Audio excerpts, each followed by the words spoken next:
Muito bem, nós estamos dando sequência à nossa meditação no Evangelho de João, capítulo 17, onde nós temos ali a oração sacerdotal de Jesus. Nós falamos na meditação passada, fizemos uma introdução e agora nós queremos avançar um pouquinho mais. E hoje eu quero falar sobre, no versículo 1 mesmo, quando Jesus fala: Pai, é chegada a hora. A primeira coisa que eu queria destacar aqui, antes de nós darmos sequência, é que quando ele fala Pai, é chegado a hora, esta hora que ele está se referindo é o momento da sua morte. Jesus ele veio a este mundo para morrer. O propósito de Deus ter enviado Jesus foi para que ele morresse por nós, certo? Então não foi uma coisa que pegou Jesus de surpresa, não foi um acidente de percurso, não foi algo que aconteceu sem que estivesse planejado. Não, isso aqui estava predeterminado por Deus, né? E ele sabia que ia morrer. Da mesma forma como Deus avisou Noé 120 anos antes do dilúvio. Então Deus sabia que dali 120 anos exatamente haveria o dilúvio, e assim sucedeu. Então Jesus sabia que a sua hora ia chegar. Ele sabia que o momento de morrer, né, pela humanidade ia chegar. Se nós pegarmos, por exemplo, fizermos uma investigação rapidamente, você vai ver que, por exemplo, lá em João capítulo 2, versículo 4, quando Jesus está numa festa de casamento em Caná da Galileia e acaba o vinho, a sua mãe o procura e anuncia a ele que acabou o vinho, informa a ele que acabou o vinho, fala: eles não têm mais vinho. E Jesus vai falar: mulher, que tenho eu contigo, ainda não é chegada a minha hora. Ainda. Ele sabia que ia chegar. João capítulo 7, versículo 6, nós encontramos também um outro texto onde os irmãos de Jesus estão censurando ele pelo fato de ele não querer ir à festa em Jerusalém. E ele fala que o seu tempo ainda não é chegado. O tempo de vocês é chegado, mas o meu tempo ainda não chegou. E também mais tarde, no capítulo 7, versículo 30, do mesmo Evangelho de João, quando os inimigos de Jesus não puderam prendê-lo, Jesus vai falar que a razão pelo qual eles não puderam prendê-lo era porque ainda não havia chegado a sua hora. Então ele sabia exatamente quando chegaria a sua hora. E esse é o momento. Ele vai falar: Pai, é chegada a hora. Agora eu quero ler no capítulo 13, para nós fazermos uma pequena meditação aqui. No capítulo 12, perdão, no versículo 23, ele vai falar: é chegada a hora. Uma hora estava realmente chegando. É chegada a hora de ser glorificado o Filho do Homem. E nós formos lá em João 16, 32, ele vai falar: a hora chegou. Então chegou o momento culminante, chegou um momento crucial, o momento onde Jesus iria enfrentar a morte na cruz por nós. Agora no versículo 27 do capítulo 12, ele vai falar: agora está angustiada a minha alma. Espera aí. Jesus sabia que a sua hora ia chegar, isso já estava pré-determinado. Então por que quando chega a hora, a alma de Jesus fica angustiada?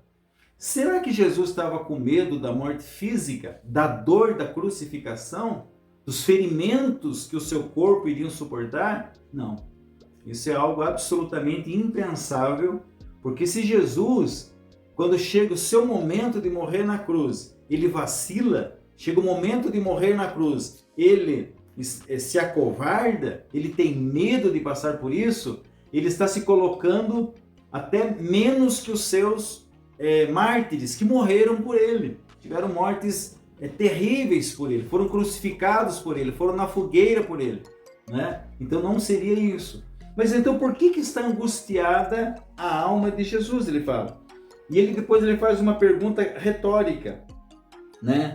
Que direi? Ele pergunta: Pai, salva-me dessa hora? O que eu vou falar para Deus? O que eu vou falar para o Pai? Pai, salva-me desta hora? Daí ele responde, né? Mas precisamente com este propósito vim para esta hora. Então Jesus não estava com medo da dor física. Jesus não estava. Então, por que será que Jesus fala que a sua alma está angustiada? Porque ele sabia que na cruz, né, pode ver que ele vai falar na cruz, né, ele faz uma alusão do Salmo 22, ele vai falar, Deus meu, por que me abandonaste? Então, quando Jesus é crucificado, quando Jesus está ali na cruz, nós entendemos que, como diz lá no, Paulo vai falar em 2 Coríntios, né, capítulo 5, versículo 21, aquele que não conheceu o pecado, ele o fez pecado por nós, para que nele fôssemos feitos justiça de Deus. Então, quando Deus olha para a cruz, quando Deus olha para Jesus, ele não vê Jesus, ele vê pecado, ele vê feiura, ele vê uma coisa horrível. E é esse momento, se você se você ler atentamente a passagem da crucificação, você vai ver que houve trevas, né, do meio-dia às 3 horas da tarde. O que estava acontecendo naquela cruz? É quando o Filho de Deus é abandonado, é quando Deus é obrigado, Deus olha e não vê mais o seu Filho. Por que me abandonaste? Então a angústia de Jesus é essa separação momentânea da comunhão que ele tinha com Deus e por nós.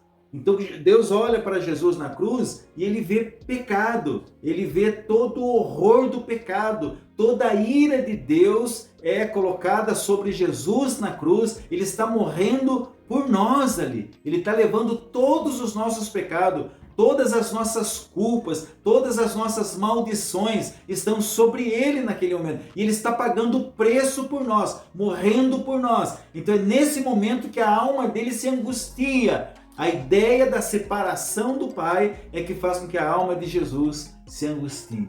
Agora, outra coisa interessante para nós finalizarmos essa meditação é que não era só a hora dele que chegou, era a hora das trevas também. Porque houve aqui uma luta cósmica, um conflito cósmico aqui na cruz, coisa que nós não entendemos, mas houve. Se você pegar, você vai ver que de um lado nós temos Jesus, nós temos Deus, nós temos todo um plano de salvação, mas do outro lado nós temos o poder das trevas. Jesus vai falar isso. Jesus vai falar quando prenderam ele no Getsêmani, ele vai falar, esta é a vossa hora e o poder das trevas. E você percebe que existe essa guerra, né? Por exemplo, quando Jesus nasceu, ele foi, a ira de Herodes caiu sobre ele, né? As crianças foram mortas ali porque queriam matar Jesus. Herodes mandou matar todas as crianças 2 anos para baixo, para tentar matar Jesus. Depois nós vemos Jesus sendo tentado em Lucas capítulo 2, ele foi tentado pelo diabo de todas as formas. Houve uma guerra ali, houve uma luta ali. Depois nós vemos o ódio dos fariseus, o ódio dos doutores da lei, o ódio dos religiosos da época contra Jesus, tentando matá-lo. Então do outro lado também há esta guerra. Agora, se havia o pensamento na cabeça do outro lado de que haviam vencido Jesus, não, foi na cruz que Jesus venceu.